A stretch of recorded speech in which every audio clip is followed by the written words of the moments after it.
As World War II came to an end in 1945, Allied peace conferences split the Germany into four Allied accompanied zones. The eastern part of the country was the Soviet Union, while the western part went to the United States, Great Britain, and France. In March 1948, the Allied forces decided that they would gather and pull in all their occupation zones in Germany. They did this in protest and formed an economic unit that was very strong and was a big threat to the Soviet representatives. That was when the Soviets decided to introduce a new mark in West Berlin. The Soviets decided that this was a violation of their contract and agreement with the Allies. This was when the Soviet forces in East Germany began a blockade. In this blockade, the roads, water, and all the railroads were breached. All connections between Berlin and the West have been completely breached off. On June 24, the Soviets declared that the Allies were no longer able to have any rights in Berlin. On June 26, the United States and Berlin worked together to get food and other supplies to the city. The way they did so was by plane. The United States and Berlin also organized a similar airlift, coming back from Berlin into the Western territories. By mid-July, the army occupation grew drastically for the Soviets, much faster than it did for the Allied. East Germany's army occupation grew to 40 divisions, while on the other side, the Allied only maintained 8. In this graph, you can see how the number of flights increased due to the increase of men. The United States started to send reinforcements to Britain. They sent 3 groups of strategic bombers to Britain. As time continued, the tensions remained high, but still no war had started. As the airlift continued, multiple problems arose. The first was the shortage of fuel, and the second problem was the shortage of electricity.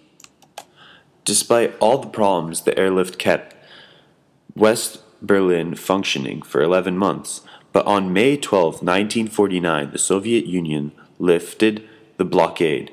The airlift continued until September 30. 224 million was spent to deliver approximately 2 million tons of food, fuel, machinery, and other supplies. As a result of the blockade and airlift, Berlin became a symbol of the Allied willingness to oppose further Soviet expansions in Europe.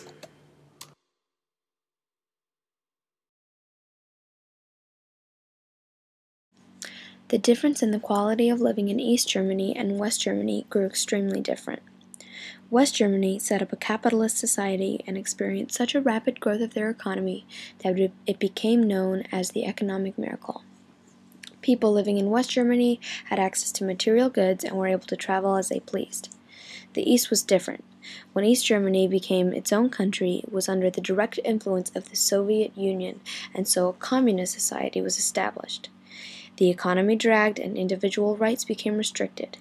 Many young people fled to West Germany because of this, and the population of East Germany began to decline, and so did their labor force.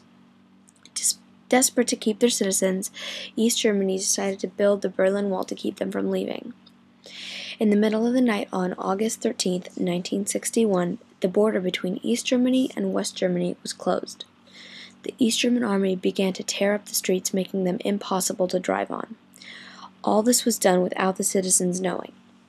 They woke up to the fences and the barbed wires being put up all around the border. The Berlin Wall started out as a barbed wire fence with concrete posts, but just a few days after the first fence was placed, it was quickly replaced with a sturdier, more permanent structure made out of concrete blocks and topped with barbed wire. People living in East Germany were unable to cross the border freely like they had in the past. Thousands of people weren't able to commute to cities for well-paying jobs. Families weren't able to see loved ones and go to West Germany for celebrations, outings, shows, or even football games. The Berlin Wall was a symbolic boundary between democracy and communism during the Cold War. The wall prevented many people from crossing into West Germany, but a few attempted to. When the wall was first built, people were able to throw a rope over and climb over. But as the wall became stronger, the escape plans became more elaborate. People would dig tunnels, and a group of people even saved scraps of cloth and built a hot air balloon and floated over.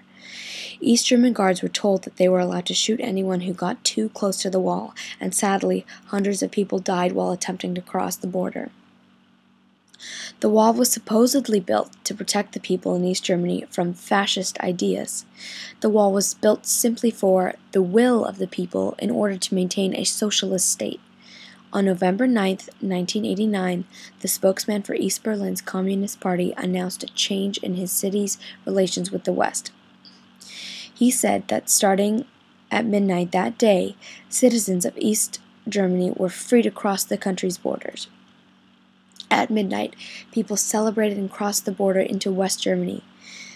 They started to tear down the wall, and today there are many pieces of the wall all over Germany.